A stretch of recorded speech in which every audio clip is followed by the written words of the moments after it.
আজকের দিনটা খুবই অলসভাবে শুরু হলো, জানি না সারাটা দিন কেমন কাটবে। সকালে উঠে খুবই লেদ লাগছিল, ওয়েদারটাই এমন লাগারই কথা। পাইচারি করতে করতে ব্রাশিং আর ফ্রেশ হয়ে নিলাম, তবুও অলসের রেস্টটা কাটছিলই না। তো ভাবলাম চা খেয়ে দেখা যাক কাটে নাকি, সেই জন্য চাও বানিয়ে নিলাম। চা খেতে খেতেই পড়তে বসে পড়ি 5:15 দিকে। যেহেতু ঠিকঠাক ইচ্ছা করছিল না, সেই জন্য গল্পের বই দিয়ে সকালে শুরু করি। আমার রুমমেট রাহুলের একটা বই ছিল অনিরুদ্ধ সরকারের রহস্য সন্ধানী রুদ্রেশ, ওটা দিয়ে শুরু করেছিলাম দিনটা। তারপর কিছু লেখালেখি কাজ ছিল, সেটা কমপ্লিট করে একটা ব্রেক নিই। খিদে পেয়ে গেছিল তো ছাতু দিয়ে হালকা টিফিন করে নিলাম। ঘরে একদমই জল শেষ হয়ে গেছে, তো জলও নিয়ে আসলাম। এরপর আবার পড়তে বসে পড়ি হিস্ট্রি দিয়ে শুরু করি। প্রথমে 2 ঘন্টার মতো স্লট ছিল, সেখানে হিস্ট্রি পড়ছিলাম। তারপর same slot same timing polity শুরু করলাম।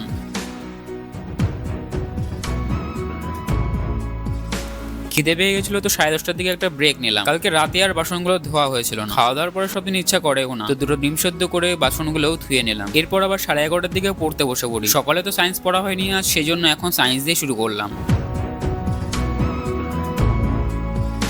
অন্য তো এখন রুমে বসিয়ে দিই, আর তরকারি জেঠিমার কাছ থেকে নিয়ে আসি। একা একার জন্য রান্না করার সময় নষ্ট আর ভালোও লাগে না। বেশি করে যে বাজার করে আনবো সেটাও বেশি দিন থাকে না, নষ্ট হয়ে যায়। সেই জন্য তরকারিটা জেঠিমার কাছ থেকে নিয়ে আসি, আর ভাতটা নিজেই চাপিয়ে দিই। দুপুরে লাঞ্চ কমপ্লিট হলে কিছুক্ষণ বিশ্রাম নিয়ে বিকাল 3:30টার দিকে পড়তে বসে পড়ি। মেঘালো আকাশ বেশ সুন্দর লাগছে, হয়তো বৃষ্টি এখনই নামবে। বৃষ্টি নামলে আমার ঘুমটাও নেমে যায় বলতে চলে আসে। যাতে না ঘুমিয়ে পড়ি সেই জন্য অঙ্ক নিয়েই বসলাম। এখন 5:45টার দিকে পড়া কমপ্লিট হলে আজকের ওয়ার্কআউট শুরু করে দিই। এরপর ফ্রেশ হয়ে আজকে মেডিটেশন কমপ্লিট করি। এডিটিং ভেবেছিলাম সন্ধ্যেবেলা করবো, তো আবার কি মনে হলো ওয়ার্কআউটটা সেটাই শুরু করবো। তো আজকে সব টাস্ক কমপ্লিট হলে এডিটিং কমপ্লিট করি আর ডিনারও করে নিই। এই পর্যন্ত ছিল আজকে রুটিন। দেখা হচ্ছে কালকে বিকাল 4:45। জয়েন বন্ধুরা, আজ ছিল ডে 68।